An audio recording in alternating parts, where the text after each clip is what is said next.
Sage Wanderer here, and welcome to Episode 8 of Unmasking the Dark Side. This is called The Conspiracy of the Red, White, and Blue. So, I want to recap Episode 7. Episode 7 was a really controversial episode. I caught a lot of flack from Christian people for even talking about this mythology that is really, one guy said, "You're spreading satanic doctrine." No, I'm not. I'm exposing satanic doctrine. I'm not saying this is how it is. I showed you last week's episode to show you what they think, what they believe. Because we are unmasking the dark side, the they that we all talk about, the evil thing that we are really on YouTube trying to expose. Most of us truthers are trying to expose the dark side in one way or another and its grip on humanity so that people can wake up and smell the coffee and come into reality of the truth. And so, the episode 7 was all about going back to the root of what they really believe about themselves. So let's get into that in more detail. So we talked about that they believe there were two civilizations, that these two civilizations engage in a cataclysmic war. Now, when I retold this story of what they believe, I wove God into it. In their story, there really isn't God woven into it. I wove their theory into what God told us and tried to explain why they think what they think and how that might have tied into the creation story in Genesis and the story of Adam and Eve and the story of the fall of man and the fall of the angels and the Nephilim, and how all that could tie into what they believe. But here's, the basics of what they believe is that, and they do see themselves in stark conflict with the Creator. That they see the Creator as the problem. This is at the heart of what we call Luciferianism, and it's the belief that the real good guy was the serpent. And furthermore, those who get to the very highest level of secret societies are told that not only was Lucifer the good guy, not only was the serpent in the garden the good guy, the serpent is also the father of a high race of superhumans who still exist on the earth today. These are the superhumans that we refer to as reptilians. These people are not full-blood aliens. These people are direct descendants of the serpent from the Garden of Eden and Cain. Or so they believe. If you believe that there are human beings that can shapeshift into lizards and back into human beings, then you must embrace what many of them say about themselves, that they are hybrid dragon blood, just like Game of Thrones.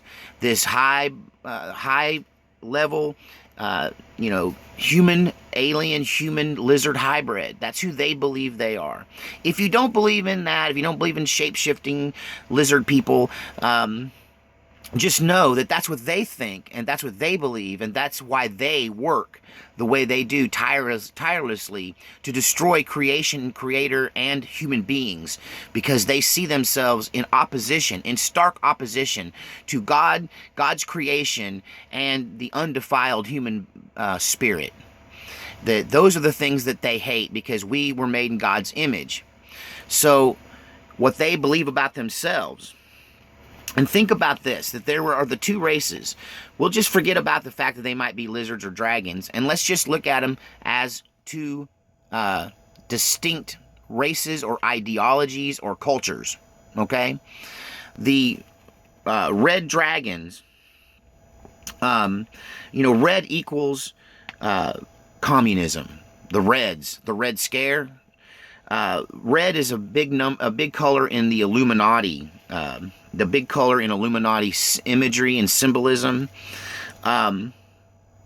There's the red and blue for the Republicans and the Democrats, red-pilled or blue-pilled. And then there's the red, white, and blue of all the flags. There's a red flag, a red light, a red stop sign. Even Eve's apple was red. And Eve's curse was also red. The red dragons are, in fact, the root of the thing that I call the dark side.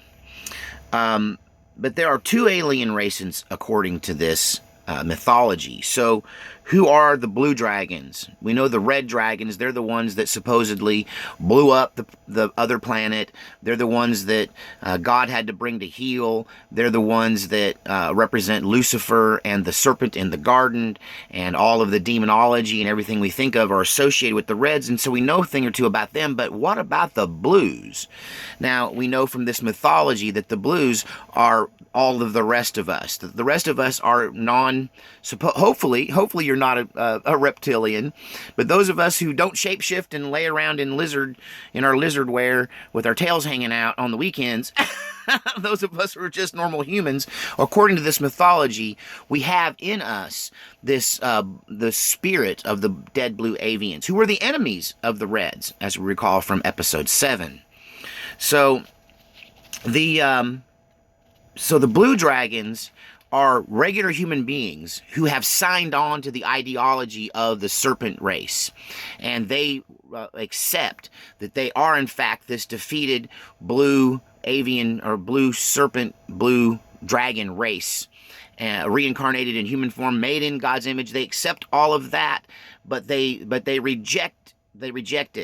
They reject the idea of God intervening in their war. They were happy to accept their fate of destruction, and that they believe that the Reds rightfully won the war, and the Reds are the rightful rulers of the civilization, and that human beings are they're a sin against nature. Human beings are an atrocity, an abomination to all things they believe in. And these blue bloods hate themselves and worship the serpent cult. So they worship these serpent people, the royal family. Let's just get right down to it. This red dragon blood, the reason I took you all the way back to this mythology is because the red dragon blood are the people that are in charge of monarchies and kings. That these kings are chosen by bloodline. They're not chosen by God. You want to say that their leaders are chosen by God. Okay, we're going to argue that because I don't see God choosing leaders. I see leaders seizing control. I see leaders killing, stealing, and destroying to get ahead.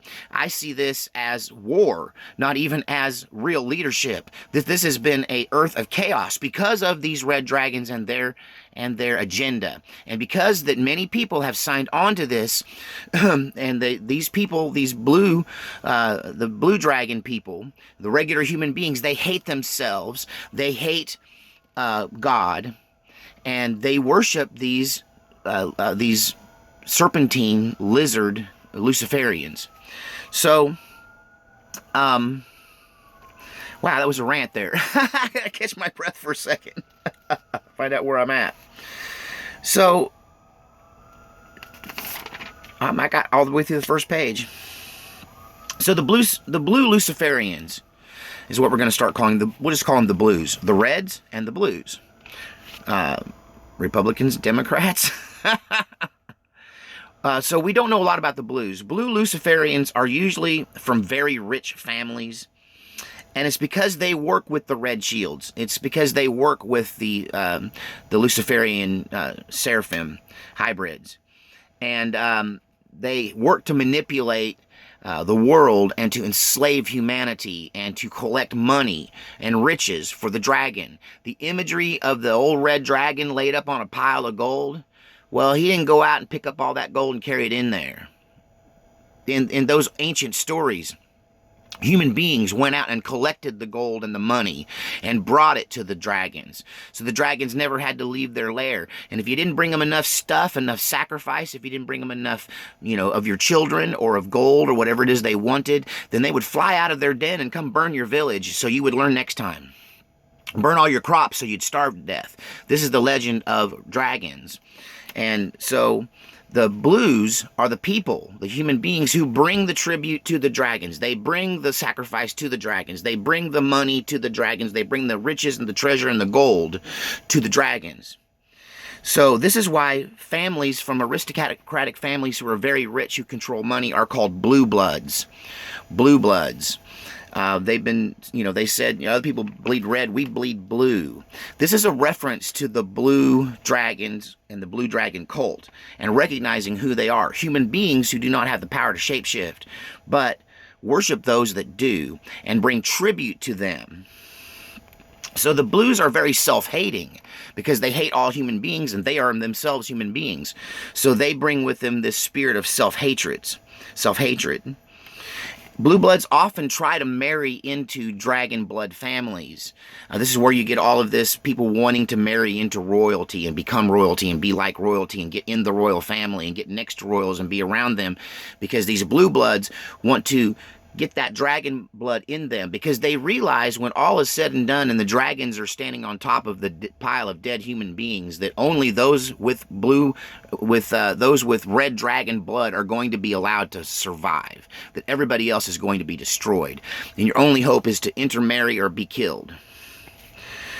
So blue bloods are very self-destructive. They're the spirit of suicide personified. Every war that's ever been fought has been planned and instigated by the Red Shields, but carried out by the Blue Bloods.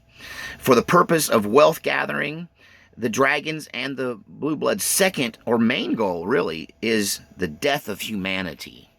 So they're trying to make money and kill as many human beings as possible. And this is what war is for. War, what is it good for? Absolutely, well, two things: making people rich and killing lots of people. If that's your goal, then that's what's got that, then clearly they're meeting their goals, because war, war is that thing personified. I mean, it kills people and it makes other people rich. So red, white, and blue, that is the flag of the United States of America. Many nations have those colors in their flag. And I believe that they're symbolic and representative of the very thing that I'm talking about. We know that the red equals the sons of Satan, the sons of Cain, the reptilian shapeshifters. The blues are the self-hating, self-loathing blue bloods, humans who are enlightened and have embraced the rebellion of the dark side. And then there's the whites. Now, let's not get this twisted. This is not about race of humankind. We'll talk about how the races started, where they all come from, and what they mean, which is really nothing.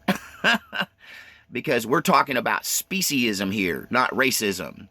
That there are those of us who believe that at the very highest levels of evil are these demons. They're demons in human form. These shape-shifting demons, whether it's genetic or spiritual, I'll let you guys argue that out. But I believe at the very top level, these things are human-eating lizards. Just like the Bible says, just like the Bible paints the picture of the serpent, just like mythology talks about these demons that come out of the pit of earth and snatch your child and drag them back underground. These things still exist. In the next video, I'll get into how they survived the flood and why they were not completely wiped out in the flood. And if you think I'm contradicting the Bible, I'm going to use the Bible to show you that they survived the flood. If you don't think they survived the flood, then who was David fighting and what was Goliath? Okay, so